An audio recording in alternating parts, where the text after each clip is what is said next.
सहनाववतु सहनौ भुनक्तु सह वीर्यं करवावहै तेजस्विनावधीतमस्तु मा विद्विषावहै।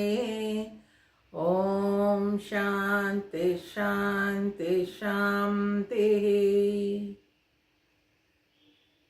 गुरुब्रह्मा गुरुविष्णु गुरुदेवो महेश्वरः गुरुसाक्षात् परब्रह्मा तस्मै श्री गुरवे नमः।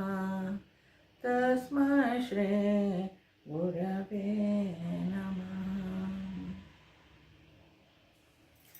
उपदेशसार ध्यान श्लोक।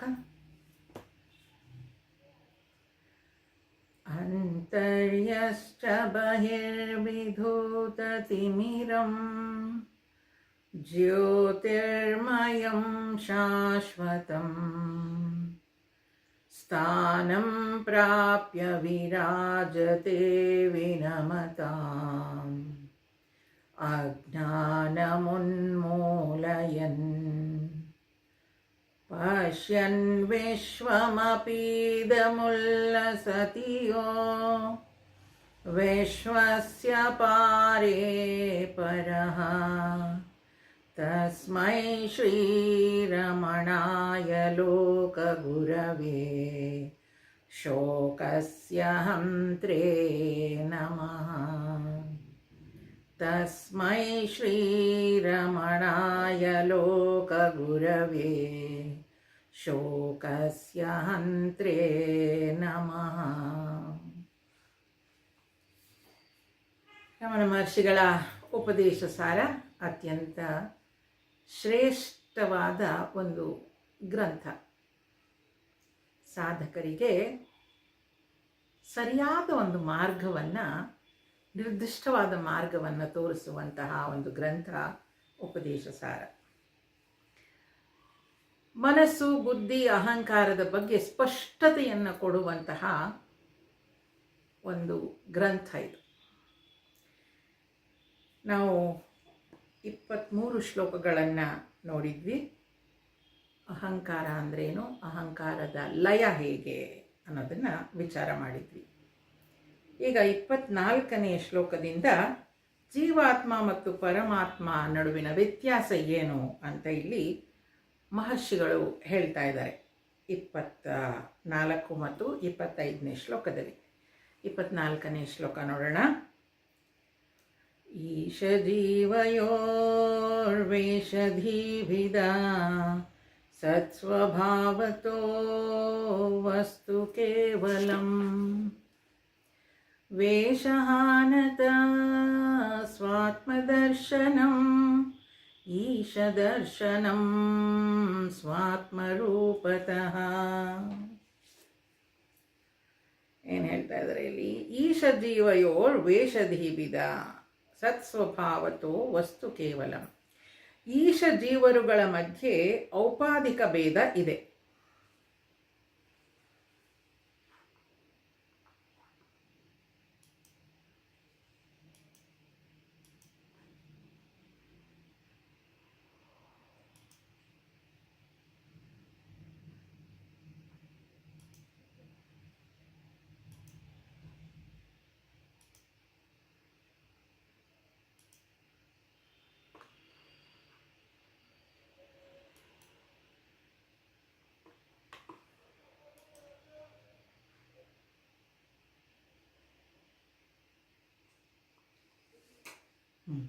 ಸ್ವಲ್ಪ ಇಂಟರ್ನೆಟ್ ಆಚೆ ಈಚೆ ಆಯ್ತಾ ಇದೆ. ಈಶ ಜೀವಯೋರ್ ವೇಷಧೀಭಿದ ಸತ್ಸ್ವಭಾವತೋ ವಸ್ತು ಕೇವಲಂ.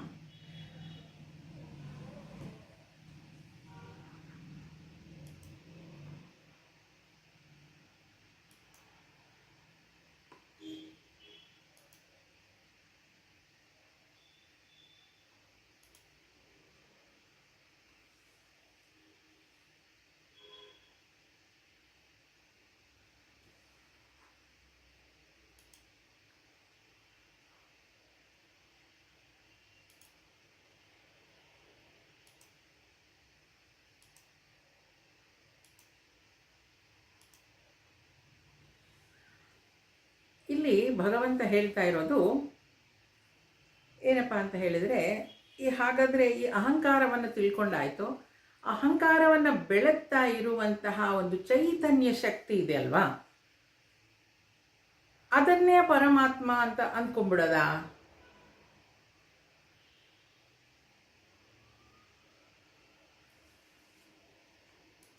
ಆ ಚೈತನ್ಯ ಶಕ್ತಿಗೂ ನಮ್ಮಲ್ಲಿರುವ ಚೈತನ್ಯ ಶಕ್ತಿ ಅದು ಏನಿದೆ, ಆ ಅಹಂಕಾರ, ಈ ಅಹಂಕಾರ ಅಂದರೆ ಯಾವುದು? ಶರೀರ, ಮನಸ್ಸು, ಬುದ್ಧಿಯನ್ನು ನಾನು ನಾನು ಅಂತ ಅಂದ್ಕೊಳ್ತಾ ಇದ್ದೀನಲ್ವ, ಅದನ್ನು ಅಹಂಕಾರ ಅಂತ ಹೇಳಿದ್ದಾರೆ. ಆದರೆ ನಿಜವಾಗ್ಲೂ ಆ ಚೈತನ್ಯ ಶಕ್ತಿ ನನ್ನಲ್ಲಿರೋದು ಏನಿದೆ ಅದನ್ನು ನಾನು ಅಂತ ನಾನು ಹೇಳ್ತಾ ಇರೋದು. ಯಾಕಂದರೆ ಈ ಶರೀರ, ಮನಸ್ಸು, ಬುದ್ಧಿಯನ್ನು ಬೆಳಗ್ತಾ ಇರುವಂತಹ ಒಂದು ಶಕ್ತಿ ಯಾವುದಿದೆ ಅದು ಚೈತನ್ಯ ಶಕ್ತಿ. ಆದರೆ ಅದನ್ನು ಬೆಳಗ್ತಾ ಇರೋದು ಇನ್ನೊಂದು ಯಾವುದಾದ್ರೂ ಚೈತನ್ಯ ಶಕ್ತಿ ಇದೆಯಾ? ಇಲ್ಲ ಇಲ್ಲ, ಅದನ್ನು ಬೆಳಗ್ತಾ ಇರೋ ಇನ್ನೊಂದು ಚೈತನ್ಯ ಶಕ್ತಿ ಇಲ್ಲ. ಈಗ ಸೂರ್ಯ ನಮಗೆ ಬೆಳಕನ್ನು ಕೊಡ್ತಾ ಇದ್ದಾನೆ, ಆ ಸೂರ್ಯನಿಗೆ ಬೆಳಕು ಕೊಡುವಂಥವ್ರು ಇನ್ಯಾರಾದರೂ ಇದ್ದಾರಾ? ಇನ್ಯಾವುದಾದ್ರೂ ಇದೆಯಾ?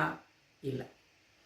ಹಾಗಾಗಿ ಇಲ್ಲಿ ಭಗವಾನ್ ಮಹರ್ಷಿಗಳು ಏನು ಹೇಳ್ತಾ ಇದ್ದಾರೆ ಅಂತ ಹೇಳಿದ್ರೆ, ಈಶಾ ಮತ್ತು ಜೀವರಗಳ ಮಧ್ಯೆ, ಈಶಾ ಅಂದರೆ ಸರ್ವವ್ಯಾಪಿ ಆಗಿರುವಂತಹ ಚೈತನ್ಯ ಶಕ್ತಿ, ಜೀವ ಅಂದರೆ ಲಿಮಿಟೆಡ್. ಆ ಚೈತನ್ಯ ಶಕ್ತಿ ಶರೀರದಲ್ಲಿ ಇದ್ದಾಗ ಅದು ಒಂದು ಲಿಮಿಟೆಡ್, ಅಂದರೆ ಅದಕ್ಕೊಂದು ಪರಿವಿಧಿ ಇದೆ, ಅದು ಇಟ್ ಇಸ್ ಟೈಡ್ ಅಪ್, ಅಂದರೆ ಸೀಮಿತ ಆಗಿದೆ ಈ ಶರೀರಕ್ಕೆ.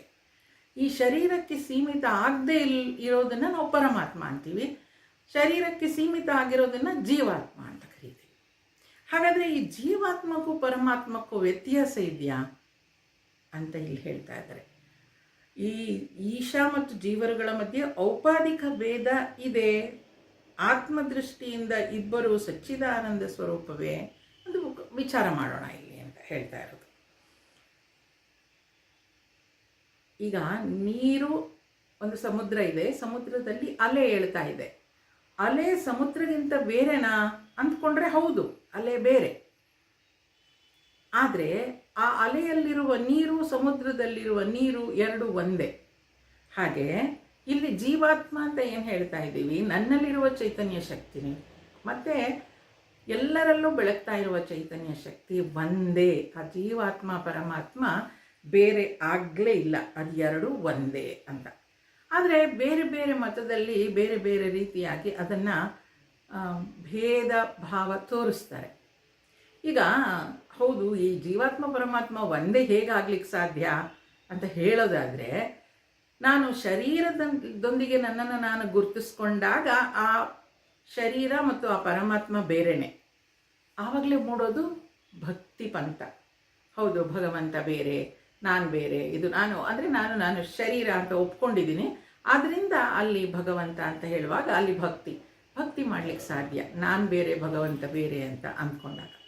ಯಾವಾಗ ನಾನು ಚೈತನ್ಯ ದೃಷ್ಟಿಯಿಂದ ನೋಡ್ತೀನೋ, ಚೈತನ್ಯ, ನನ್ನಲ್ಲಿರುವ ಚೈತನ್ಯ ಶಕ್ತಿ ಬೇರೆ, ಎಲ್ಲರಲ್ಲೂ ಬೆಳಗ್ತಿರುವ ಚೈತನ್ಯ ಶಕ್ತಿ ಬೇರೆ ಆಗಲೇ ಇಲ್ಲ ಅಂತ ಅಂದ್ಕೊಳ್ತೀನೋ, ಆಗ ಅಲ್ಲಿ ಇರುವಂಥದ್ದು ಅದ್ವೈತ. ಆಗ ನಾನು ಭಗವಂತ ಬೇರೆ ಆಗಲೇ ಇಲ್ಲ. ಈ ರೀತಿಯಾಗಿ ನೋಡುವ ದೃಷ್ಟಿಯಿಂದ ಆ ರೀತಿಯಲ್ಲಿ ಭಕ್ತಿ ಮಾರ್ಗ ಅಂದರೆ ದ್ವೈತ, ಅದ್ವೈತ, ವಿಶಿಷ್ಟಾದ್ವೈತಗಳು ಹುಟ್ಕೊಂಡವೆ ಹೊರತು ಅವರು ಹೇಳ್ಕೊಡ್ತಿರೋದೇ ತಪ್ಪು ಅಥವಾ ಇದು ಸರಿ ಅದು ಸರಿ ಅಂತ ವಾದ ಮಾಡಲಿಕ್ಕೆ ಇಲ್ಲ. ಅಲ್ಲಿ ಆತ್ಮದೃಷ್ಟಿಯಿಂದ ಇಬ್ಬರೂ ಸಚ್ಚಿದಾನಂದ ಸ್ವರೂಪವೇ. ನೋಡಿ, ಹೇಗೆ ಅಲೆ ಬೇರೆ ಸಮುದ್ರ ಬೇರೆ ಆಗ್ಲಿಕ್ಕೆ ಸಾಧ್ಯ ಇಲ್ವೋ, ಅದು ಹಾಗೆ ಕಾಣಿಸುತ್ತೆ ಅಲೆ ಬೇರೆ ಸಮುದ್ರ ಬೇರೆ ಅಂತ. ಆದರೆ ಎರಡರಲ್ಲೂ ಇರುವಂತಹ ನೀರು ಒಂದೇ ಅಂತ ಗೊತ್ತಾದಾಗ ಹೇಗದು ಆತ್ಮದೃಷ್ಟಿಯಿಂದ ಇಬ್ಬರು ಸಚ್ಚಿದಾನಂದ ಸ್ವರೂಪವೇ ಅಂತ ನಾವು ಹೇಳಲಿಕ್ಕಾಗತ್ತೆ. ಅಂದರೆ ನನ್ನಲ್ಲಿರುವ ಚೈತನ್ಯ ಶಕ್ತಿ ಮತ್ತು ಆ ಪರಮಾತ್ಮ ಎರಡೂ ಒಂದೇ, ಪರಂ ಆತ್ಮ ಅಂತ ಹೇಳ್ತೀವಿ ಅದನ್ನು ಅಲ್ವಾ. ಹಾಗೆ ಮುಂದುವರಿಸ್ತಾ ಏನು ಹೇಳ್ತಾರೆ, ವೇಷಹಾನತ ಸ್ವಾತ್ಮದರ್ಶನಂ ಈಶದರ್ಶನಂ ಸ್ವಾತ್ಮರೂಪತಃ. ಇಬ್ಬರ ಔಪಾಧಿಕ ಭೇದವನ್ನು ತೆಗೆದುಹಾಕಿದಾಗ ಎರಡು ಒಂದೇ ಎಂಬ ಐಕ್ಯ ಜ್ಞಾನವಾಗುವುದು. ಹೀಗೆ ಆತ್ಮದರ್ಶನದ ಮೂಲಕವೇ ಈಶ್ವರ ದರ್ಶನ. ಆತ್ಮದರ್ಶನದ ಮೂಲಕವೇ ಈಶ್ವರ ದರ್ಶನ. ಇಬ್ಬರ ಔಪಾಧಿಕ ಭೇದವನ್ನು ಅಂದರೆ ಈಗ ಅಲೆ ಮತ್ತು ಸಮುದ್ರ ಉದಾಹರಣೆಗೆ ತಗೊಳ್ಳೋದಾದರೆ ಅದರ ಆ ಅಲೆ ಅದು ಫಾರ್ಮೇಷನ್ ಅದು ತೆಗೆದು ಹಾಕಿದರೆ ಮತ್ತು ಅದು ಸಮುದ್ರ ಅನ್ನೋದನ್ನು ತೆಗೆದು ಹಾಕಿದ್ರೆ ಅಲ್ಲಿ ಬೇಸ್ ಲೈನ್ ಏನಿದೆ ನೀರು. ಹಾಗೆ ಅದು ಎರಡು ಒಂದೇ, ಅಲ್ಲಿ ಒಂದೇ ಎಂಬ ಐಕ್ಯ ಜ್ಞಾನವಾಗುತ್ತೆ. ಅದು ನೀರಷ್ಟೇ ಅನ್ನೋದು ಜ್ಞಾನಕ್ಕೆ ಬರುತ್ತೆ.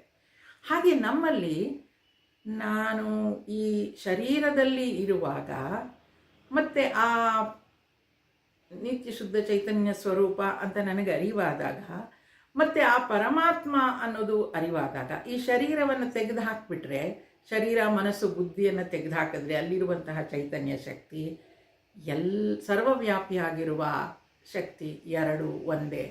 ಈ ಶರೀರದಲ್ಲಿರುವಂತಹ ಆತ್ಮ ಜೀವಾತ್ಮ ಅಂತೀವಿ, ಸರ್ವವ್ಯಾಪಕವಾಗಿರುವ ಆ ಆತ್ಮನನ್ನು ಪರಮಾತ್ಮ ಅಂತೀವಿ. ಅಷ್ಟೇ ವ್ಯತ್ಯಾಸ. ಇದು ಜೀವಾತ್ಮ ಮತ್ತು ಪರಮಾತ್ಮ. ಅದಕ್ಕೊಂದು ಉಪಾಧಿ. ಜೀವಾತ್ಮಕ್ಕೆ ಈ ಶರೀರ ಇದೆ, ಪರಮಾತ್ಮನಿಗೆ ಅದಿಲ್ಲ. ಅದನ್ನು ತೆಗೆದು ಹಾಕಿಬಿಟ್ರೆ ಎರಡು ಒಂದೇ ಅಂತ ಮಹರ್ಷಿಗಳು ಹೇಳ್ತಾರೆ. ಇಬ್ಬರ ಔಪಾಧಿಕ ಭೇದವನ್ನು ತೆಗೆದು ಹಾಕಿದಾಗ ಎರಡು ಒಂದೇ ಎಂಬ ಐಕ್ಯ ಜ್ಞಾನವಾಗುವುದು. ಹೀಗೆ ಆತ್ಮದರ್ಶನದ ಮೂಲಕವೇ ಈಶ್ವರ ದರ್ಶನ. ಅಲ್ಲಿಗೆ ಜೀವಾತ್ಮ ಪರಮಾತ್ಮ ಅನ್ನೋದು ಬೇರೆ ಆಗಲೇ ಇಲ್ಲ. ಹಾಗಾದರೆ ಅದರ ದರ್ಶನ ಮಾಡ್ಕೊಳ್ಳೋದು ಹೇಗೆ? ನಾನು ಅದನ್ನು ನೋಡಬೇಕು, ನೋಡ್ತೀನಿ, ಆ ಆತ್ಮನನ್ನು ನೋಡ್ತೀನಿ ಅಂತ ಹೇಳಿದ್ರೆ ಅದು ಸಾಧ್ಯ ಆಗಲ್ಲ. ಹೇಗೆ ಸೂರ್ಯ ತನ್ನನ್ನು ತಾನು ನೋಡ್ಕೊಳ್ಳೋಕ್ಕಾಗೋದಿಲ್ವೋ, ಒಂದು ಬೆಳಗ್ತಾ ಇರುವ ದೀಪ ತನ್ನನ್ನು ತಾನು ನೋಡ್ಕೊಳ್ಳೋಕ್ಕಾಗೋದಿಲ್ವೋ, ಹಾಗೆ ನಮ್ಮಲ್ಲಿ ಬೆಳಗ್ತಾ ಇರುವ ಚೈತನ್ಯ ಶಕ್ತಿಯನ್ನು ನಾನು ನೋಡ್ಕೊಳ್ಳೋದಕ್ಕೆ ಸಾಧ್ಯ ಆಗಲ್ಲ.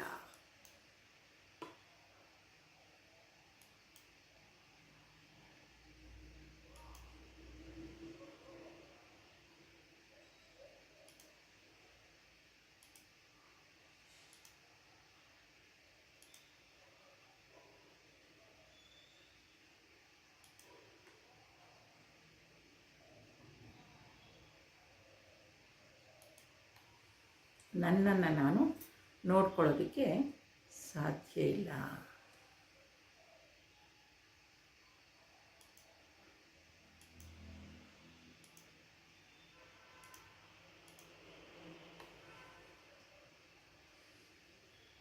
ಆದ್ದರಿಂದ ಇಲ್ಲಿ ಮಹರ್ಷಿಗಳು ಹೇಳ್ತಾರೆ, ಹಾಗಾದರೆ ಆತ್ಮನನ್ನು ನಾನು ನೋಡ್ಕೊಳ್ಳೋದಾ ಮೆಡಿಟೇಷನಲ್ಲಿ ಕೂತ್ಕೊಳ್ಳೋದು? ಇಲ್ಲ. ಅದು ಯಾವುದೋ ಒಂದು ನೋಡುವಂಥದ್ದಲ್ಲ, ಅದು ಅನುಭವಿಸುವಂಥದ್ದು. ಮುಂದಿನ 2 ಶ್ಲೋಕಗಳಲ್ಲಿ ಆತ್ಮ ಸಾಕ್ಷಾತ್ಕಾರ ಅಂದ್ರೇನು ಅಂತ ಹೇಳ್ತಾರೆ. 26 ಮತ್ತು 27ನೇ ಶ್ಲೋಕ. ಜೀವಾತ್ಮ ಪರಮಾತ್ಮ ವ್ಯತ್ಯಾಸ ಗೊತ್ತಾಯಿತು ನಮಗೆ. ಹಾಗಾದರೆ ಇದು ಎರಡು ಒಂದೇ ಆಗಿರುವಾಗ ಅದನ್ನು ಅನುಭವಿಸೋದು ಹೇಗೆ ಅನ್ನೋದನ್ನು ಮುಂದಿನ 2 ಶ್ಲೋಕಗಳಲ್ಲಿ ಹೇಳ್ತಾ ಇದ್ದಾರೆ. ಆತ್ಮ ಸಂಸ್ಥಿತಿ ಸ್ವಾತ್ಮದರ್ಶನಂ ಆತ್ಮನಿರ್ದ್ವಯಾತ್ಮನಿಷ್ಠತ. ಆತ್ಮಸ್ವರೂಪದಲ್ಲಿ ನಿಲ್ಲುವುದೇ ಆತ್ಮದರ್ಶನವು. ಆತ್ಮವು ಅದ್ವಿತೀಯವಾದುದರಿಂದ ಆತ್ಮನಿಷ್ಠೆಯೇ ಆತ್ಮದರ್ಶನವು. ಜ್ಞಾನವರ್ಜಿತ ಅಜ್ಞಾನಹೀನ ಚೇತ್ ಜ್ಞಾನಮಸ್ತಿ ಕಿಂ ಜ್ಞಾತುಮಂತರಂ. ಈ ಸತ್ಸ್ವರೂಪವು ಬುದ್ಧಿಯ ಜ್ಞಾನ ಹಾಗೂ ಅಜ್ಞಾನ ವೃತ್ತಿಗಳ ಸಾಕ್ಷಿ. ಅದನ್ನು ಬಿಟ್ಟು ಇನ್ನು ತಿಳಿಯುವುದೇನಿದೆ? ಜೀವನದಲ್ಲಿ ಏನೇನು ತಿಳ್ಕೊಳ್ಬೇಕು, ಇಷ್ಟೇ ತಿಳ್ಕೊಳ್ಬೇಕಾಗಿರೋದು ಅಂತ ಮಹರ್ಷಿಗಳು ಚಂದದಲ್ಲಿ ಹೇಳ್ತಾ ಇದ್ದಾರೆ. ಏನು ಹೇಳ್ತಾರೆ? ಆತ್ಮ ಸಂಸ್ಥಿತಿ ಸ್ವಾತ್ಮದರ್ಶನಂ. ಆತ್ಮಸ್ವರೂಪದಲ್ಲಿ ನಿಲ್ಲುವುದೇ ಆತ್ಮದರ್ಶನ. ಈಗ ನಾನು ಒಂದು ದೇವಸ್ಥಾನಕ್ಕೆ ಹೋಗಿ ಒಂದು ವಿಗ್ರಹವನ್ನು, ದೇವರನ್ನು ನೋಡ್ಲಿಕ್ಕೆ ಸಾಧ್ಯ ಇದೆ. ಯಾಕೆ? ಅದು ನನ್ನಿಂದ ಬೇರೆ ಇದೆ. ಆದರೆ ಇಲ್ಲಿ ನನ್ನಿಂದ ಬೇರೆ ಇಲ್ಲದೆ ಇರೋದನ್ನ ನಾನು ದರ್ಶನ ಮಾಡಬೇಕು ಅಂತ ಅನ್ನೋದಾದರೆ, ನನಗಿಂತ ಬೇರೆ ಅಲ್ಲದೆ ಇರೋದನ್ನ ನಾನು ನೋಡಬೇಕು ಅನ್ನೋದಾದರೆ, ಅದನ್ನು ನಾನು ದರ್ಶನ ಮಾಡಬೇಕು ಅನ್ನೋದಾದರೆ ಹೇಗೆ? ನನ್ನಿಂದ ಬೇರೆ ಇಲ್ಲ ಅದು. ಅದನ್ನು ದರ್ಶನ ಮಾಡ್ಕೊಳ್ಳೋದಕ್ಕೆ ನನಗೆ ಸಾಧ್ಯನೇ ಇಲ್ಲ. ಅದನ್ನು ಅನುಭವಿಸ್ಬೇಕಷ್ಟೆ. ಅದನ್ನೇ ಹೇಳ್ತಾರೆ ಆತ್ಮಸ್ವರೂಪದಲ್ಲಿ ನಿಲ್ಲುವುದೇ ಆತ್ಮದರ್ಶನ. ನಾನು ಅದನ್ನು ಬೇರೆ ನನ್ನ ಶರೀರ ಮನಸ್ಸು ಬುದ್ಧಿಯನ್ನು ನೋಡಿದ ಹಾಗೆ ನೋಡ್ಲಿಕ್ಕೆ ಸಾಧ್ಯ ಇಲ್ಲ. ಆ ಆತ್ಮನಲ್ಲಿ ನಿಲ್ಲುವುದೇ ಆತ್ಮ ಸಾಕ್ಷಾತ್ಕಾರ. So atma is not something to know, atma is something that you have to be. ಅದಕ್ಕೆ ಹೇಳ್ತಾರೆ knowing is knowing, being is being ಅಂತ. ನೋಯಿಂಗ್ ಈಸ್ ನೋಯಿಂಗ್ ಅಂತ ಹೇಳಿದ್ರೆ ನಾನು ಏನು ತಿಳ್ಕೊಳ್ಬೇಕು ಅದನ್ನು ತಿಳ್ಕೊಳ್ತೀನಿ ಅಷ್ಟೇ. ಅದನ್ನು ತಿಳ್ಕೊಳ್ಳಿಕ್ಕೆ ಸಾಧ್ಯ ಆಗುತ್ತೆ. ತಿಳ್ಕೊಬೇಕು ಅಂದಾಗ ಒಂದು ತಿಳ್ಕೊಳ್ಳುವಂತಹ ವಸ್ತು ಇರುತ್ತೆ, ತಿಳ್ಕೊಳ್ಬೇಕಾದ ವ್ಯಕ್ತಿ ಇರ್ತಾರೆ. ಆದರೆ ಬೀಯಿಂಗ್ ಅಂತ ಹೇಳುವಾಗ ಅಲ್ಲಿ ಯಾವುದೂ ಇಲ್ಲ, ನಾನು ಅದಾಗಿ ಇರ್ತೀನಿ ಅಂತ ಅಷ್ಟೇ. ಆತ್ಮಸ್ವರೂಪದಲ್ಲಿ ನಿಲ್ಲುವುದೇ ಆತ್ಮದರ್ಶನವು. ಆತ್ಮವು ಅದ್ವಿತೀಯವಾದುದರಿಂದ ಆತ್ಮನಿಷ್ಠೆಯೇ ಆತ್ಮದರ್ಶನ. ಹಾಗಾದರೆ ಈ ಆತ್ಮದರ್ಶನ ಅಂದರೆ ಏನು? ಆತ್ಮನಲ್ಲಿ ನಿಲ್ಲುವುದು. ಬೇರೆ ಎಲ್ಲೋ ಹೋಗಿ ಏನೋ ನೋಡ್ಕೊಂಡು ಬರೋದು ಆ ಥರ ಅಲ್ಲ. ಅದು ಆ ಆತ್ಮನಲ್ಲೇ ನಿಲ್ಲೋದೇ ಆತ್ಮದರ್ಶನ. It is just being there, not knowing. ನಾನೇನೋ ತಿಳ್ಕೊಳ್ತೀನಿ ಅಲ್ಲ, ಐ ಆ್ಯಮ್ ಅಷ್ಟೇ. ಅದು ಮಹರ್ಷಿಗಳು ಮತ್ತೆ ಮತ್ತೆ ಹೇಳ್ತಾರೆ, ಆತ್ಮ ಸಾಕ್ಷಾತ್ಕಾರ ಮಾಡ್ಕೊಳ್ಬೇಕು, ಆತ್ಮನಲ್ಲಿ ನಿಲ್ಲಬೇಕು ಅಂದರೆ ಎಂಥದ್ದು? ಅಲ್ಲಿ ಆತ್ಮನಲ್ಲಿ ನಿಲ್ಲುವುದು. ಈಗ ನಮ್ಮ ಮನಸ್ಸು ಶರೀರದಲ್ಲಿ ನಿಲ್ಲುತ್ತೆ, ಮನಸ್ಸಿನಲ್ಲಿ ನಿಲ್ಲುತ್ತೆ, ಬುದ್ಧಿಯಲ್ಲಿ ನಿಲ್ಲುತ್ತೆ. ಹಾಗೆ ಅದರ ಒಳಗೆ ಆತ್ಮನಲ್ಲಿ ನಿಲ್ಲುವಂಥದ್ದು ಅದೇ ಆತ್ಮದರ್ಶನ, ಅದೇ ಆತ್ಮ ಸಾಕ್ಷಾತ್ಕಾರ. ಆ ಆತ್ಮ ಅದನ್ನು ಬಿಟ್ಟರೆ ಬೇರೆ ಯಾವುದು ಇಲ್ಲ ಅನ್ನುವಂಥದ್ದು ನಮ್ಮ ಅನುಭವಕ್ಕೆ ಬರುತ್ತೆ. ಅನುಭವಕ್ಕೆ ಬರಬೇಕು ಅಂತಂದರೆ ಅಲ್ಲಿ ನಿಲ್ಲಬೇಕಷ್ಟೇ. ಅದಕ್ಕಿಂತ ಬೇರೆ ಅನುಭವ ಇಲ್ಲವೇ ಇಲ್ಲ ಅಂತ ಹೇಳ್ತಾರೆ ಮಹರ್ಷಿಗಳು. ಈ ಸತ್ಸ್ವರೂಪವು ಬುದ್ಧಿಯ ಜ್ಞಾನ ಹಾಗೂ ಅಜ್ಞಾನ ವೃತ್ತಿಗಳ ಸಾಕ್ಷಿ. ಇದನ್ನು ಬಿಟ್ಟು ಇನ್ನು ತಿಳಿಯುವುದೇನಿಲ್ಲ. ಈ ಸತ್ಸ್ವರೂಪವು ಏನಾಗುತ್ತೆ ನೋಡಿ, ಈಗ ನನಗೆ ಏನೋ ಗೊತ್ತಿದ್ದರೆ ಇದು ಗೊತ್ತಿದೆ ಅನ್ನೋದು ಕೂಡ ನನಗೆ ಅರಿವಿಗೆ ಬರುತ್ತೆ. ಯಾವುದೋ ಒಂದು ಗೊತ್ತಿಲ್ಲ ಅಂತ ಹೇಳಿದ್ರೆ ಅದರ ಅರಿವು ನನಗಿದೆ. ಅಲ್ಲಿಗೆ ಈ ಚೈತನ್ಯ ಶಕ್ತಿ ಇರುವಂಥದ್ದು ಏನು ಗೊತ್ತಿದೆ ಏನು ಗೊತ್ತಿಲ್ಲ ಎರಡರ ಅರಿವನ್ನು ನಮಗೆ ಕೊಡುತ್ತೆ. ಅದು ಬುದ್ಧಿಯಲ್ಲಿ. ಹಾಗಾದರೆ ಆ ಜ್ಞಾನ ಕೊಡ್ತಾ ಇರುವಂತಹ ಚೈತನ್ಯ ಶಕ್ತಿ ಯಾವುದು? ಅದನ್ನು ಆತ್ಮ ಅಂತ ಹೇಳ್ತೀವಿ. ಅದರ ಸಾಕ್ಷಾತ್ಕಾರ ಮಾಡ್ಕೊಳ್ಬೇಕು ಅಂತ. ಅದರ ಸಾಕ್ಷಾತ್ಕಾರ ಮಾಡ್ಕೊಳ್ಳೋದು ಅಂತ ಹೇಳಿದ್ರೆ ನಮ್ಗೆ ಇದುವರೆಗೂ ಇಷ್ಟೆಲ್ಲ ಅಧ್ಯಯನ ಮಾಡಿದ ಮೇಲೆ ನಮಗೆ ಗೊತ್ತಾಗಿದೆ. ಶರೀರ ಅಂದ್ರೇನು ಅಂತ ನಮಗೆ ಗೊತ್ತಾಗ್ತಾ ಇದೆ, ಮನಸ್ಸು ಅಂದ್ರೇನು ಅಂತ ಗೊತ್ತಾಗ್ತಾ ಇದೆ, ಬುದ್ಧಿ ಅಂದರೆ ಏನು ಅಂತಲೂ ಗೊತ್ತಾಗ್ತಾ ಇದೆ. ಇದು ಮೂರು ಸ್ಪಷ್ಟವಾಯಿತು ಇವಾಗ. ಆದರೆ ಈ ಮೂರನ್ನೂ ಬೆಳಗ್ತಾ ಇರುವ ಒಂದು ಚೈತನ್ಯ ಶಕ್ತಿ ನನ್ನಲ್ಲಿದೆಯಲ್ಲ, ನಾನು ಅಲ್ಲಿ ಇರಬೇಕು. ಸ್ವಾಮೀಜಿಯವರು ಹೇಳ್ತಾರೆ, ನಿದ್ರೆಯಲ್ಲಿ ನೋಡಿ ಶರೀರ ಮನಸ್ಸು ಬುದ್ಧಿಗಳ ಅನುಭವ ಇಲ್ಲವೇ ಇಲ್ಲ. ಆದರೆ ಆತ್ಮ ಅಲ್ಲಿ ಆ ಚೈತನ್ಯ ಶಕ್ತಿ ಇದೆ. ಯಾಕೆ? ಬೆಳಗ್ಗೆ ಎದ್ದು ನಮಗೆ ಗೊತ್ತಾಗುತ್ತೆ ಒಳ್ಳೆ ನಿದ್ದೆ ಬಂತು ಅಂತ. ಆಗ ಆ ನಿದ್ರೆಯಲ್ಲಿ ಒಂದು ಸುಖ ಅನುಭವ ಏನು ಸಿಕ್ಕತ್ತಲ್ವಾ,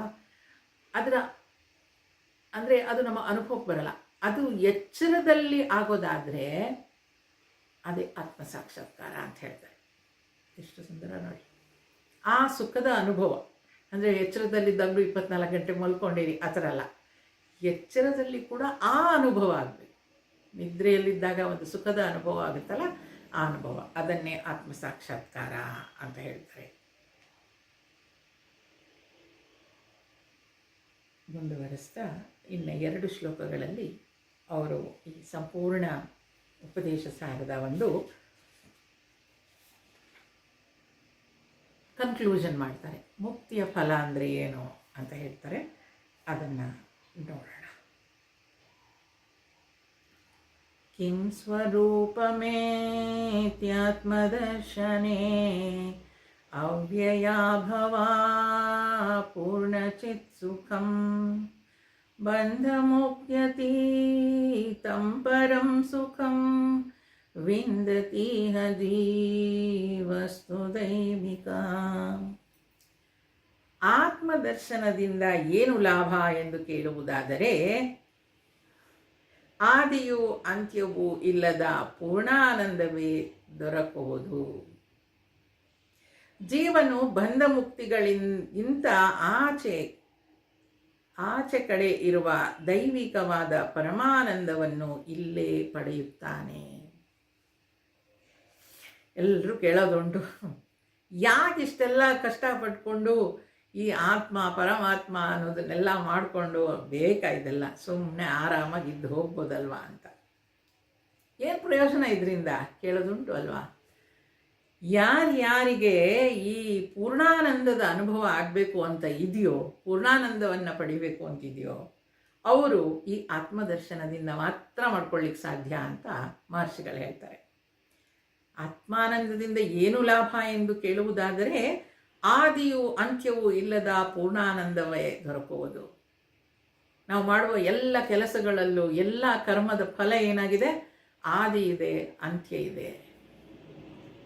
ನಾವು ಅಡ್ಜಸ್ಟ್ ಆಗಿಬಿಟ್ಟಿದ್ದೀವಿ. ಏನಂತ, ಈ ಕಷ್ಟ ಇದೆಯಾ, ಇರಲಿ ಬಿಡು, ಸ್ವಲ್ಪ ದಿನ ಆದಮೇಲೆ ಹೋಗುತ್ತೆ, ಸುಖವಾಗಿದ್ದೀವಿ. ಕಷ್ಟ ಬರುತ್ತೆ, ಅದು ಬರೋದೇ ಅಪ್ಪ, ಅದೇನು ಮಾಡೋಕ್ಕಾಗುತ್ತೆ ಅಂದ್ಕೊಳ್ತೀವಿ ಅಲ್ವಾ. ಏನದು, ಕಾಯಿಲೆ ಮರಕ್ಕೆ ಬರದೆ ಇನ್ಯಾರಿಗೆ ಬರುತ್ತೆ? ಮನುಷ್ಯರಿಗೆ ಬರದೆ ಮರಕ್ಕೆ ಬರುತ್ತಾ? ಅಂದ ಹಾಗೆ ಕಷ್ಟಗಳು ನಮಗಲ್ಲದೆ ಬೇರೆಯವ್ರಿಗೆ ಬರುತ್ತಾ?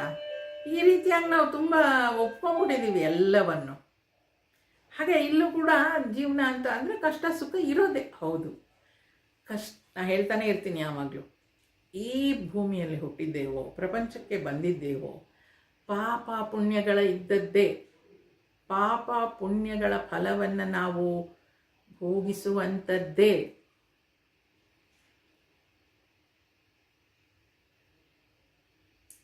ಅದಕ್ಕೆ ಎಲ್ಲೂ ಶಾರ್ಟ್ಕಟ್ ಆಗಲಿ ಎಸ್ಕೇಪಿಸಮ್ ಆಗಲಿ ಇಲ್ಲ.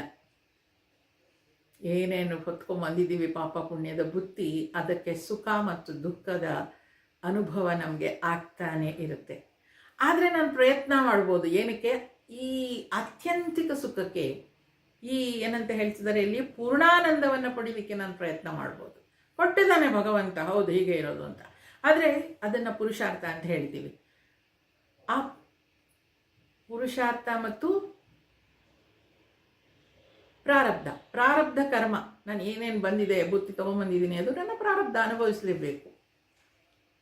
ಹಾಗಾದರೆ ಆ ಪ್ರಾರಬ್ಧ ಇದೆ, ನನ್ನ ಪುರುಷಾರ್ಥ ಏನೋ ಮಾಡಲಿಕ್ಕಾಗಲ್ವ? ಆಯಿತು, ಬಂದಿದೆ ಅದೆಲ್ಲ ನಾನು ಅನುಭವಿಸ್ಕೊಂಡು ಹೋಗಲೇಬೇಕು, ಹೌದು. ಹಾಗಾದರೆ ನಾನು ಈಗೇನು ಮಾಡ್ಲಿಕ್ಕೆ ನನಗೇನು ಇಲ್ವಾ? ನನ್ನ ಕೈಯಲ್ಲಿ ಇದೆ, ಅದನ್ನೇ ಪುರುಷಾರ್ಥ ಅಂತ ಹೇಳೋದು. ಆ ಪುರುಷಾರ್ಥದಲ್ಲಿ ನಾನು ಈ ಆತ್ಮಾನಂದ ಅಂತ ಏನು ಹೇಳ್ತಿದ್ದೀವಿ, ಪೂರ್ಣಾನಂದದ ಅನುಭವವನ್ನು ಪಡೀಲಿಕ್ಕೆ ಪ್ರಯತ್ನ ಪಡ್ಬೋದು. ನೋಡಿ, ಜೀವನದಲ್ಲಿ ಬಂದಿದ್ದೀವಿ, ಅಯ್ಯೋ ಮಾಡಿದ್ರು ಆಗತ್ತೆ, ಮಾಡದೇ ಇದ್ರೂ ಆಗತ್ತೆ, ಹುಟ್ಟಿಸಿದ ದೇವರು ಹುಲ್ ಮೈಸ್ತಾನ, ಆಯಿತು ನೋಡ್ಕೊಂಡು ಇರೋಣ ಬಿಡು ಅಂದ್ಕೊಂಡು ಜೀವನ ಮಾಡೋದು ಒಂಥರ. ಇಲ್ಲ, ಈ ಮನುಷ್ಯ ಜೀವನ ಒಂದು ಸಾರ್ಥಕತೆಯನ್ನು ನಾನು ಕಂಡುಕೊಳ್ಬೇಕು. ಯಾಕೆ ಮನುಷ್ಯರಾಗಿ ಹುಟ್ಟಿದ್ದೀವಿ ನಾವು? ಮನುಷ್ಯ ಜನ್ಮದಲ್ಲಿ ಮಾತ್ರ ನಾವು ಈ ಸಾಧನೆ ಮಾಡಲಿಕ್ಕೆ ಸಾಧ್ಯ ಇರೋದು. ರಮಣ ಮಹರ್ಷಿಗಳು ಹೇಳ್ತಾರೆ, ಈ ಆತ್ಮದರ್ಶನದಿಂದ, ಈ ಅಧ್ಯಯನದಿಂದ, ಈ ಪ್ರಯತ್ನದಿಂದ ಮಾಡಿಕೊಳ್ಳುವಂಥ ಆತ್ಮದರ್ಶನ ಏನಿದೆಯಲ್ವ, ಏನು ಕೊಡುತ್ತೆ ಅದು? ಆತ್ಮದರ್ಶನ ಪೂರ್ಣಾನಂದವನ್ನು ಕೊಡುತ್ತೆ. ನಾವು ಪೂರ್ಣಾನಂದವನ್ನು ಅನುಭವಿಸ್ಲಿಕ್ಕೋಸ್ಕರನೇ ಸಾಕಷ್ಟು, ಈಗ ನನ್ನಲ್ಲಿ ಆ ತೃಪ್ತಿ ಇಲ್ಲ, ಅದರಿಂದಲೇ ನಾನು ಏನೇನನ್ನೋ ನನಗೆ ಸೇರಿಸ್ಕೊಳ್ತಾ ಹೋಗ್ತೀನಿ.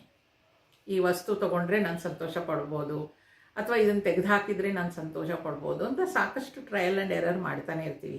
ಅದು ಏನೇ ಮಾಡಿದರೂ ಕೂಡ ಈ ಪೂರ್ಣಾನಂದ ದೊರಕೋದಿಲ್ಲ. ಆತ್ಮದರ್ಶನದಿಂದ ಅಷ್ಟೇ ಪೂರ್ಣಾನಂದ ದೊರಕೋದು ಅಂತ ಇಲ್ಲಿ ಮಹರ್ಷಿಗಳು ಹೇಳಿದ್ದಾರೆ. ಆದ್ದರಿಂದ ನಮ್ಮ ಎಲ್ಲರ ಜೀವನ ಉದ್ದೇಶ ಏನಾಗಿರಬೇಕು? ಆ ಪೂರ್ಣಾನಂದವನ್ನು ಪಡೀಲಿಕ್ಕೆ ಆತ್ಮದರ್ಶನವನ್ನು ಮಾಡಿಕೊಳ್ಬೇಕು.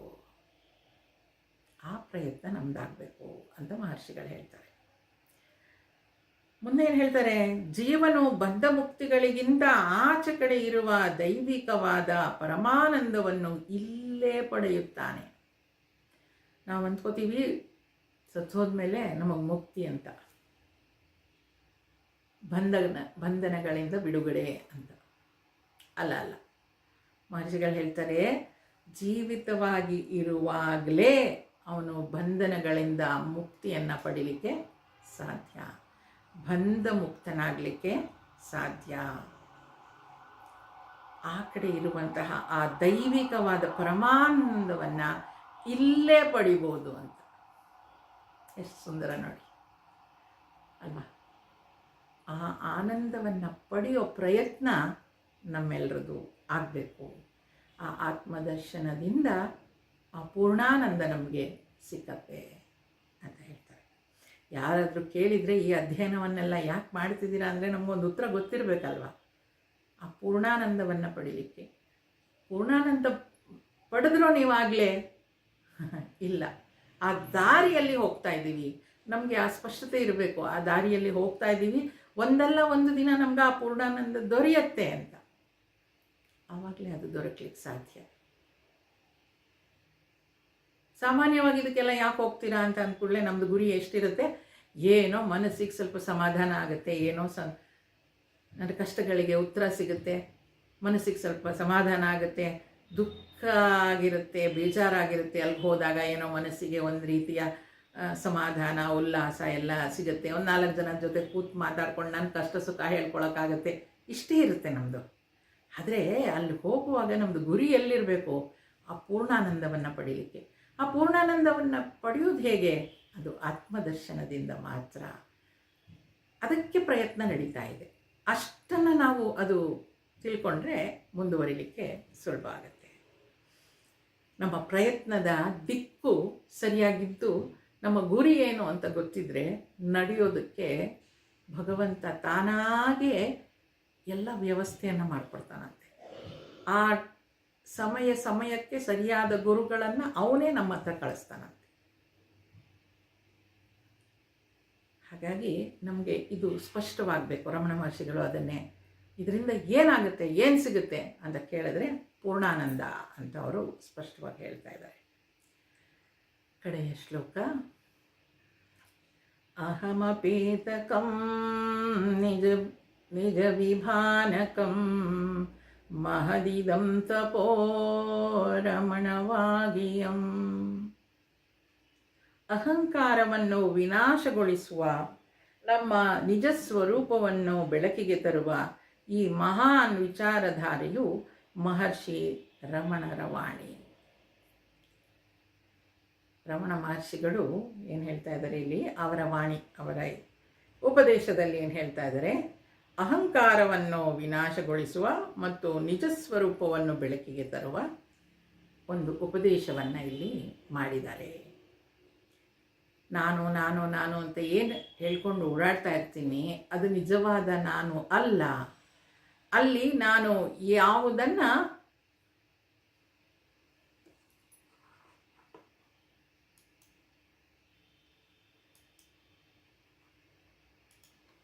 ನಾನು ನಾನು ನಾನು ಅಂತ ಹೇಳ್ಕೊಂಡು ಓಡಾಡ್ತೀನಿ, ಅದು ನಾನಲ್ಲ. ನಿಜವಾದ ನಾನು ಯಾರು? ನನ್ನಲ್ಲಿ ಬೆಳಗ್ತಾ ಇರುವ ಚೈತನ್ಯ ಶಕ್ತಿ. ಆ ನಾನುವನ್ನು ನಾನು ಅರ್ಥ ಮಾಡಿಕೊಳ್ಬೇಕು ಅಂತ ಹೇಳಿ ರಮಣ ಮಹರ್ಷಿಗಳು ಈ ಗ್ರಂಥವನ್ನು ಪೂರ್ಣ ಮಾಡ್ತಾರೆ. ಅವರ ಉಪದೇಶವನ್ನು ಸಂಪೂರ್ಣಗೊಳಿಸ್ತಾರೆ. ಇದು ಸಂಪೂರ್ಣ ಮುಕ್ತಿಯ ಫಲ. ಇದನ್ನು ಓದೋದ್ರಿಂದ, ಆಧ್ಯಾತ್ಮಿಕ ಜ್ಞಾನವನ್ನು ಪಡೆಯೋದ್ರಿಂದ ನಮಗೆ ಸಂಪೂರ್ಣ ಆನಂದ ದೊರಕ್ತದೆ. ಆ ರೀತಿಯಾಗಿ ಮಹರ್ಷಿಗಳು ಹೇಳಿ ಇದನ್ನು ಮುಗಿಸ್ತಾ ಇದ್ದಾರೆ. ಅಲ್ಲಿಗೆ ತಕ್ಕ ಮಟ್ಟಿಗೆ ನಾವು ಇದನ್ನು ಅಧ್ಯಯನ ಮಾಡಿದ್ದೀವಿ. ತಮ್ಮ ಹತ್ರ ಭಕ್ತಿ ಸುಧಾ ಅನ್ನೋ ಪುಸ್ತಕ ಇದ್ದರೆ ಒಂದು ಸಲ ನಾನು ಅದನ್ನು ಹೇಳ್ತೀನಿ, ನೀವು ನೋಡ್ಕೊಳ್ತಾ ಹೋಗ್ಬೋದು. ಏನೇನು ಹೇಳಿದ್ವಿ, ಇದುವರೆಗೂ ನಾವೇನು ಕಲ್ತ್ಕೊಂಡ್ವಿ ಅದನ್ನು ನೋಡ್ಬೋದು. ಒಂದು ಸಲ ಒಂದು ಸಮರೈಸ್ ಮಾಡೋ ಥರ ಆದರೆ, ರಮಣ ಮಹರ್ಷಿಗಳು ಶುರು ಮಾಡಿದ್ದೇನೋ ಕರ್ಮದ ನಿರರ್ಥಕತೆ. ಕರ್ಮ ಮಾಡ್ತೀಯಾ, ಖಂಡಿತವಾಗ್ಲೂ ಫಲ ಸಿಗುತ್ತೆ. ಒಳ್ಳೆ ಕರ್ಮ ಮಾಡಿದ್ರೆ ಒಳ್ಳೆ ಫಲ ಸಿಗುತ್ತೆ, ಕೆಟ್ಟ ಕರ್ಮ ಮಾಡಿದ್ರೆ ಕೆಟ್ಟ ಫಲ ಸಿಗುತ್ತೆ. ಆದರೆ ಆ ಕರ್ಮದ ಫಲ ಏನು ಸಿಗುತ್ತೆ ಅದು ಲಿಮಿಟೆಡ್ ಆಗಿರುತ್ತೆ. ಯಾಕೆ ನಾವು ಮಾಡುವ ಕರ್ಮ ಕೂಡ ಲಿಮಿಟೆಡ್ ಆಗಿರುತ್ತೆ. ಆದ್ದರಿಂದ ಬರೀ ಕರ್ಮ ಮಾಡೋದು ತುಂಬ ತುಂಬ ತುಂಬ ಕೆಲವ್ರು ಅಂದ್ಕೊಳ್ಳೋದುಂಟು, ನಾನು ಕೆಲಸ ಮಾಡ್ತಿರ್ತೀನಿ, ಒಳ್ಳೇದು ಮಾಡಿದ್ರೆ ಸಾಕು, ಆ ಥರ. ಇಲ್ಲ, ಇಲ್ಲಿ ಕರ್ಮ ಮಾಡೋದು ವ್ಯರ್ಥ ಅಂತಲೇ ಹೇಳಿಬಿಡ್ತಾರೆ. ಹಾಗಾದರೆ ನಾನು ಕರ್ಮ ಮಾಡೋದು ಬಿಟ್ಬಿಡೋದಾ? ಇಲ್ಲ. ಮುಂದುವರಿಸ್ತಾ ಮಹರ್ಷಿಗಳು ಹೇಳ್ತಾರೆ, ಕರ್ಮಯೋಗವನ್ನು ನೀನು ಮಾಡಬೇಕು. ಕರ್ಮಯೋಗ ಅಂತಂದ್ರೇನು? ಮನಸ್ಸಿನ ಪ್ರಶಾಂತತೆಗೋಸ್ಕರ ನಾನು ಮಾಡುವಂಥದ್ದು ಕರ್ಮಯೋಗ. ಆ ಕರ್ಮಯೋಗವನ್ನು ಮಾಡು ಅಂತ. ಹಾಗಾದರೆ ಆ ಕರ್ಮಯೋಗ ಮಾಡ್ತಾ ಮಾಡ್ತಾ ಮನಸ್ಸು ಪ್ರಶಾಂತಗೊಳಿಸ್ತಾ ಇದ್ದರೆ ಅಷ್ಟೇ ಸಾಕಾ? ಅದರಿಂದ ಮುಂದೆ ನಾನು ಏನು ಮಾಡಬೇಕು ಅನ್ನೋದಕ್ಕೆ ಏನು ಹೇಳ್ತಾರೆ? 3 ರೀತಿಯ ಸಾಧನೆಯನ್ನು ಹೇಳ್ತಾರೆ. ಪೂಜನಂ, ಜಪ, ಚಿಂತನಂ. ಪೂಜೆಯನ್ನು ಮಾಡು. ಕಾಯವಾಕ್ ಮನಃ ಹೇಳಿದ್ರಲ್ವ, ಶರೀರಕ್ಕೆ ಪೂಜೆಯನ್ನು ಕೊಡು, ಮನಸ್ಸಿಗೆ ಭಗವಂತನ ನಾಮಸ್ಮರಣೆಯನ್ನು ಕೊಡು, ಜಪ, ಮತ್ತು ಬುದ್ಧಿಗೆ ಭಗವಂತನ ಚಿಂತನೆಯನ್ನು ಕೊಡು. ಪೂಜನಂ, ಜಪ, ಚಿಂತನಂ ಇದನ್ನು ಮಾಡು ಅಂದರು. ಹಾಗಾದರೆ ಇದನ್ನು ಮಾಡೋದು ಹೇಗೆ? ಮನಸ್ಸು ಪ್ರಶಾಂತಗೊಳಿಸೋದು ಹೇಗೆ? ಪೂಜನಂ, ಜಪ ಮತ್ತು ಚಿಂತನಂ ಇದು 3 ಆಗಬೇಕಲ್ವಾ? ಪೂಜನಂ ಅಂದರೆ ಎಲ್ಲ ಮಾಡೋದು, ಎಲ್ಲವೂ ಪೂಜೆ. ನೀವು ಕೇಳಿದ್ದೀರ, ಪೂಜೆ ಮಾಡೋದು ಅಂತಂದರೆ ಕರ್ಮ. ನಾನು ಮಾಡುವ ಪ್ರತಿಯೊಂದು ಕೆಲಸವೂ ಭಗವಂತನ ಪೂಜೆ ಅಂತ ತಿಳ್ಕೊಂಡು ಮಾಡ್ತೀನಿ ಅಂತ ಹೇಳುವಂಥದ್ದು. ಆಡುವ ಪ್ರತಿಯೊಂದು ಮಾತು ಭಗವಂತನ ನಾಮಸ್ಮರಣೆ ಅಂತ ಅಂದ್ಕೊಂಡು ಒಳ್ಳೆಯ ಮಾತನ್ನೇ ಆಡ್ತೀನಿ, ಅದೇ ಭಗವಂತನ ಜಪ ಆಗುತ್ತೆ. ಯಾವಾಗಲೂ ಭಗವಂತನ ಬಗ್ಗೆನೇ ಚಿಂತೆ ಮಾಡ್ತಿರ್ತೀನಿ, ಅವನ ಬಗ್ಗೆ ಜ್ಞಾನ ಸಂಪಾದನೆ ಮಾಡ್ತಾ ಇರ್ತೀನಿ. ಜ್ಞಾನಯೋಗ, ಕರ್ಮಯೋಗ, ಭಕ್ತಿಯೋಗ, ಜ್ಞಾನಯೋಗದಿಂದನೇ ಈ ಪೂಜನಂ ಮತ್ತು ಜಪ ಮತ್ತು ಚಿಂತನಂ ಇದು 3 ಮಾಡಿಕೊಳ್ಳಲಿಕ್ಕೆ ಸಾಧ್ಯ ಇದೆ. ಹಾಗಾದರೆ ಮುಂದುವರಿಸ್ತಾ ಏನು ಹೇಳ್ತಾರೆ? 2 ವಿಧದ ನಿಯಂತ್ರಣ, ಮನಸ್ಸಿನ ಲಯ ಮತ್ತು ಮನಸ್ಸಿನ ನಾಶ. ಆ ಮನಸ್ಸೇ ಎಲ್ಲದಕ್ಕೂ ಕಾರಣ ಆಗಿರೋದ್ರಿಂದ ಆ ಮನಸ್ಸಿನ ಲಯ ಮತ್ತು ಮನಸ್ಸಿನ ನಾಶ. ಮನಸ್ಸಿನ ಲಯ ಅಂತ ಅಂದರೆ ಪ್ರಾಣಾಯಾಮ ಮಾಡಿಕೊಂಡು ಮನಸ್ಸನ್ನು ಕಂಟ್ರೋಲ್ ಆಗಿ ಇಟ್ಕೊಳ್ಳೋದು ಅಂತ ಹೇಳಿದ್ರೆ, ಒಂದು ಕರುವನ್ನು ಹಗ್ಗ ಹಾಕಿ ಕಟ್ಟಿದ ಹಾಗೆ ಅದು ಅಲ್ಲಿವರೆಗೂ ಅಲ್ಲೇ ಸುತ್ತುತ್ತಾ ಇರುತ್ತೆ. ಆ ಹಗ್ಗ ಬಿಚ್ಚಿದ ಕೂಡಲೇ ನಗೆದುಕೊಂಡು ಓಡ್ತಾ ಇರುತ್ತೆ. ಪ್ರಾಣಾಯಾಮದಲ್ಲೂ ಅಷ್ಟೇ, ಆ ಮನಸ್ಸು ಅಷ್ಟು ಹೊತ್ತು ಮಾತ್ರ ನಾವು ಹೇಳ್ದಂಗೆ ಕೇಳುತ್ತೆ, ನಮ್ಮ ಜೊತೆ ಇರುತ್ತೆ. ಅದನ್ನು ಲಯ ಅಂತ ಹೇಳ್ತೀವಿ. ನಾಶ ಅಂತ ಹೇಳಿದ್ರೆ ಅದೇ ಮನಸ್ಸಿಗೆ ಸರಿಯಾದ ಜ್ಞಾನವನ್ನು ಕೊಟ್ಟಾಗ ಅದಕ್ಕೆ ಈ ರೀತಿಯ ಕಟ್ ಹಾಕೋದು ಬೇಕಾಗಲ್ಲ, ಅದು ತಾನಾಗೆ ಅಲ್ಲಿ ನಿಂತು ಬಿಡುತ್ತೆ. ಅದು ಮಾಡ್ತಾ ಲಯ, ಮನಸ್ಸಿನ ನಾಶ, ಅದಾದಾಗ ಆತ್ಮದರ್ಶನ ತನ್ನಿಂದ ತಾನೇ ಆಗುತ್ತೆ. ಯಾಕೆ? ಅಲ್ಲಿ ನೋಡ್ಲಿಕ್ಕೆ ಬೇರೆ ಏನೂ ಇಲ್ಲ. ಮತ್ತು ಮುಂದುವರಿಸ್ತಾರೆ, ಮನಸ್ಸು ಅಂದರೆ ಏನು ಮತ್ತು ಅಹಂಕಾರ ಯಾರು ಅಂತ. ಮನಸ್ಸು ಅಂದರೆ ವಿಚಾರಧಾರೆ, ಅದಕ್ಕೊಂದು ಏನದು ಸರಿಯಾದ ಮಾರ್ಗವನ್ನು ನಾವು ತೋರಿಸ್ಬೇಕು ಅಂತ ಹೇಳ್ತಾರೆ. ಈ ಅಹಂಕಾರ ಅಂದರೆ ಯಾರು? ನಾನು ನಾನು ನಾನು ಅಂತ ಹೇಳ್ಕೊಂಡು ತಿರುಗ್ತಾ ಇದೆಯಲ್ಲ, ಅದು ಅಹಂಕಾರ ಅಂತ. ಈ ಅಹಂಕಾರದ ಲಯ ಕೂಡ ಆಗಬೇಕು. ಈ ಅಹಂಕಾರದ ಲಯ, ಇಲ್ಲಿ ಲಯ ಅಂತ ಹೇಳಿದ ಕೂಡಲೇ ಅದು ಕಂಟ್ರೋಲ್ಡ್ ಆಗಿರುವಂಥದ್ದು ಅಷ್ಟೇ. ಅದ್ರ ಬಗ್ಗೆ ಹೇಳ್ತಾರೆ. ಅದಾದಮೇಲೆ ಜೀವಾತ್ಮ, ಪರಮಾತ್ಮ ಅಂದರೆ ಏನು ಅನ್ನೋದ್ರ ಬಗ್ಗೆ ಹೇಳ್ತಾರೆ. ಇದರ ನಡುವಿನ ವ್ಯತ್ಯಾಸ ಏನು ಅಂತ. ಅಷ್ಟು ವ್ಯತ್ಯಾಸ ತಿಳ್ಕೊಂಡ್ಮೇಲೆ ಮತ್ತೆ ನಾನು ಸಾಧನೆಯನ್ನು ಮುಂದುವರಿಸಿ ಏನು ಮಾಡಬೇಕು? ಆತ್ಮ ಸಾಕ್ಷಾತ್ಕಾರ ಮಾಡಿಕೊಳ್ಬೇಕು. ಮುಂದೆ ಹೇಳ್ತಾರೆ, ಆತ್ಮ ಸಾಕ್ಷಾತ್ಕಾರ ಮಾಡ್ಕೊಳ್ಳೋದ್ರಿಂದ ಏನು ಪ್ರಯೋಜನ? ಸಂಪೂರ್ಣ ಆನಂದ ನನಗೆ ದೊರಕ್ತದೆ, ಸಂಪೂರ್ಣವಾದ ಮುಕ್ತಿ ನನಗೆ ದೊರಕತ್ತೆ. ಆದ್ದರಿಂದ ಈ ಅಧ್ಯಯನವನ್ನು ಮಾಡಬೇಕು ಅಂತ ರಮಣ ಮಹರ್ಷಿಗಳು ಹೇಳಿದ್ದಾರೆ. ತಕ್ಕ ಮಟ್ಟಿಗೆ ವಿಚಾರ ಮಾಡಿದ್ದೀವಿ. ಬಹಳ ಆಳವಾದ ವಿಚಾರ. ಮತ್ತೆ ಮತ್ತೆ ಮತ್ತೆ ಮತ್ತೆ ಅದನ್ನು ಕೇಳಿ, ಓದಿ, ಮನನ ಮಾಡಿ, ಚಿಂತನೆ ಮಾಡಿದಾಗ ಅದು ಸ್ಪಷ್ಟತೆ ನಮಗೆ ಬರ್ತಾ ಹೋಗುತ್ತೆ. ಮನಸ್ಸಿನ ಲಯ ಅಂದ್ರೇನು, ಮನಸ್ಸಿನ ನಾಶ ಅಂದ್ರೇನು, ಅಹಂಕಾರದ ಲಯ ಅಂದ್ರೇನು, ಅಹಂಕಾರದ ನಾಶ ಅಂದ್ರೇನು, ಆತ್ಮಸಾಕ್ಷಾತ್ಕಾರ ಮಾಡ್ಕೊಳ್ಳೋದು ಹೇಗೆ, ಇದೆಲ್ಲ ಮತ್ತೆ ಮತ್ತೆ ನಾವು ಕೇಳಿ ಅನುಭವಕ್ಕೆ ತಂದುಕೊಂಡಾಗ ನಿಜಕ್ಕೂ ಅದು ಆತ್ಮಸಾಕ್ಷಾತ್ಕಾರ ನಮಗೆ ಸಿಕ್ಕತ್ತೆ, ಮಾಡ್ಕೊಳ್ಳೋಕ್ಕಾಗತ್ತೆ. ಮತ್ತು ಆ ಸಂಪೂರ್ಣ ಆನಂದವನ್ನು ಪಡ್ಕೊಳ್ಳಿಕ್ಕೆ ಸಾಧ್ಯ ಆಗುತ್ತೆ. ತಮಗೆಲ್ಲ ಗೊತ್ತಿರೋ ಹಾಗೆ ನಮ್ಮದೊಂದು ಗ್ರೂಪಲ್ಲಿ ಹಾಕಿದ್ದೀನಿ ನಾನು. ಇದೇ ಸ್ಟಡಿ ಕ್ಲಾಸ್ ಮೀಟ್ ಅಂತ ಇರುತ್ತೆ. ಫೆಬ್ರವರಿ 22ನೇ ತಾರೀಕು ಭಾನುವಾರ ಕೋರಮಂಗಲದಲ್ಲಿರುವ ಚಿನ್ಮಯ ವಿದ್ಯಾಲಯದಲ್ಲಿ ಸ್ವಾಮೀಜಿಯವರೇ ಸ್ವತಃ ಇದನ್ನು ಅಧ್ಯಯನ ಮಾಡಿ ಇವಾಗ ಅಂತ ಹೇಳಿದರು. ಅಧ್ಯಯನ ಮಾಡಿ ಆದಮೇಲೆ ಆವತ್ತಿನ ದಿನ ಅವರು ಅಲ್ಲಿ ಎಲ್ಲರಿಗೂ ಇದರ ಬಗ್ಗೆ ಮತ್ತಷ್ಟು ವಿಚಾರಗಳನ್ನು ತಿಳಿಸ್ಕೊಡ್ತಾರೆ. ಗುರುವಿನ ಬಾಯಿಂದ ನಮಗೆ ಅದು ಕೇಳಿದಾಗ ಅದು ನಿಜವಾದ ಆಶೀರ್ವಾದ ಆಗುತ್ತೆ ನಮಗೆ. ತಾವೆಲ್ಲರೂ ದಯವಿಟ್ಟು ಬನ್ನಿ ಅಂತ ಹೇಳ್ತೀನಿ. ಯಾರ್ಯಾರಿಗೆ ಬರಲಿಕ್ಕಾಗತ್ತೆ ಅಥವಾ ಇದ್ರ ಬಗ್ಗೆ ಹೆಚ್ಚಿನ ಮಾಹಿತಿ ಇನ್ನೇನಾದರೂ ಬೇಕು ಅಂದರೆ ನನಗೆ ಯಾವಾಗ ಬೇಕಾದರೂ ಕಾಲ್ ಮಾಡ್ಬೋದು. ನಾನು ಹೇಗೆ ಬರಬಹುದು ಅಂತ ಗೈಡ್ ಮಾಡ್ತೀನಿ. ಒಳ್ಳೆಯದು, ತಕ್ಕ ಮಟ್ಟಿಗೆ ವಿಚಾರ ಮಾಡಿದ್ದೀವಿ. ಭಗವಂತನ ಕೃಪೆ, ಗುರುಗಳ ಆಶೀರ್ವಾದದಿಂದ, ತಮ್ಮೆಲ್ಲರ ಸಹಕಾರದಿಂದ ಮತ್ತೊಮ್ಮೆ ನಾನು ಈ ಉಪದೇಶ ಸಾರ ಮನನ ಮಾಡ್ಕೊಳ್ಳೋದಕ್ಕೆ ಅವಕಾಶ ಮಾಡಿಕೊಟ್ರಿ. ಎಲ್ಲರಿಗೂ ಅನಂತ ಅನಂತ ಧನ್ಯವಾದಗಳು. ಅಲ್ಲಿಗೆ ಈ ಉಪದೇಶ ಸಾರ ಮುಗಿಯುತ್ತೆ. ಮುಂದೆ ನಾವು ಮತ್ತೆ ಭಗವದ್ಗೀತೆಯನ್ನು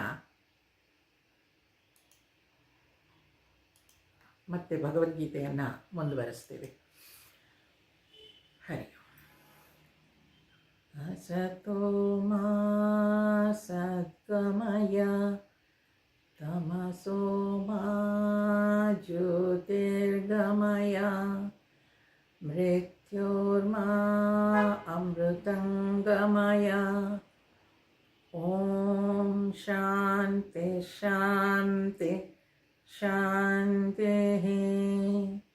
ಹರಿ ಓಂ. ಶ್ರೀ